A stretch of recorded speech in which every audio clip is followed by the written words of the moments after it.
Shalom, Bapak Ibu yang kami kasihi dalam nama Tuhan Yesus Kristus. Kami dari Majelis Daerah YPP Batu di Sumatera Bagian Selatan dan Sekolah Tinggi Teologi Ebenezer dalam program Sabda Ilahi menyapa Anda pagi ini. Tuhan Yesus memberkati.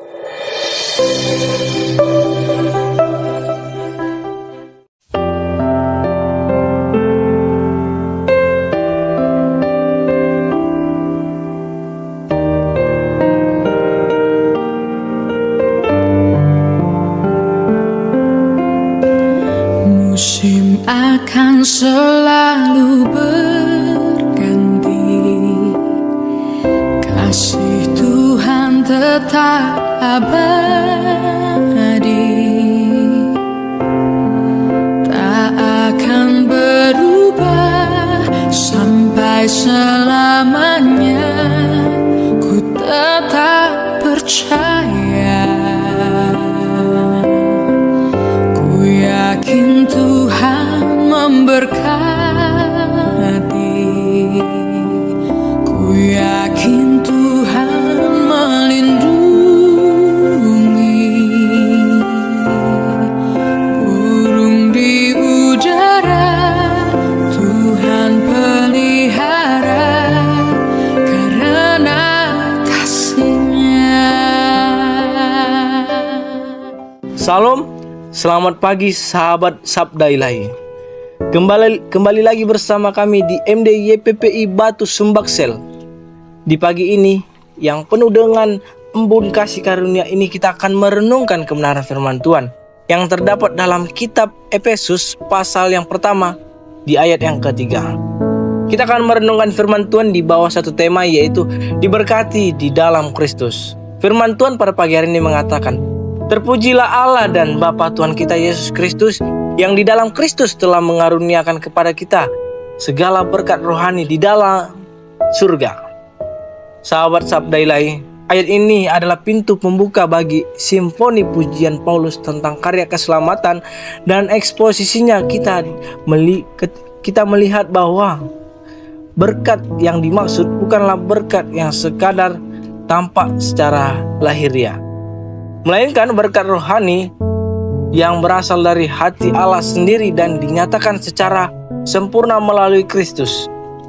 Jika kita melihat kata segala berkat rohani, ini menunjukkan adanya kelimpahan yang tidak terbatas, sesuatu yang tidak dapat dicuri oleh waktu, tidak dapat dirusak oleh penderitaan, dan tidak dapat digoyahkan oleh dunia. Paulus ingin menegaskan bahwa identitas umat percaya bukan ditentukan oleh keadaan bumi, melainkan oleh kekayaan surgawi yang Tuhan tanamkan dalam jiwa mereka.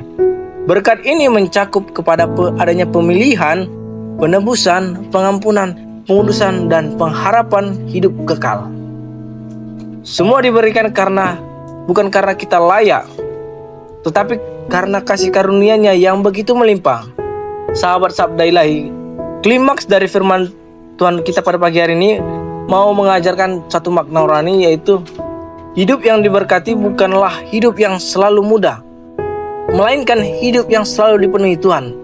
Bukan hidup tanpa air mata, melainkan hidup yang di dalam setiap air mata terus menyadari bahwa ada pengharapan yang tidak pernah padam. Aplikasinya bagi kita, marilah kita belajar melihat setiap hari bukan dari apa yang kita miliki, tetapi dari siapa yang menjadi pemilik hidup kita. Marilah kita mempersepsikan berkat bukan hanya sebagai hal-hal yang dapat disentuh, tetapi sebagai karya Kristus yang menghidupkan jiwa kita dari dalam. Dalam dunia yang sering menilai keberhasilan dari apa yang tampak, mari kita kembali pada kebenaran bahwa berkat terbesar adalah berada di dalam Kristus. Tempat di mana jiwa menemukan rumah, hati menemukan damai, dan hidup menemukan tujuan. Sahabat Sabda Ilahi, marilah kita menutup perenungan firman Tuhan kita pada pagi hari ini dengan doa.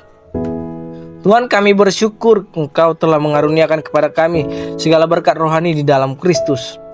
Bukalah mata rohani kami untuk melihat kelimpahan kasih-Mu yang bekerja melampaui apa yang dapat kami hitung dan dapat kami pahami. Kami berkomitmen untuk hidup sebagai umat yang bersyukur, memuliakan nama-Mu, dan menghidupkan berkat yang telah Engkau percayakan. Dalam nama Yesus Kristus, Tuhan kami telah berdoa. Amin. Tuhan selalu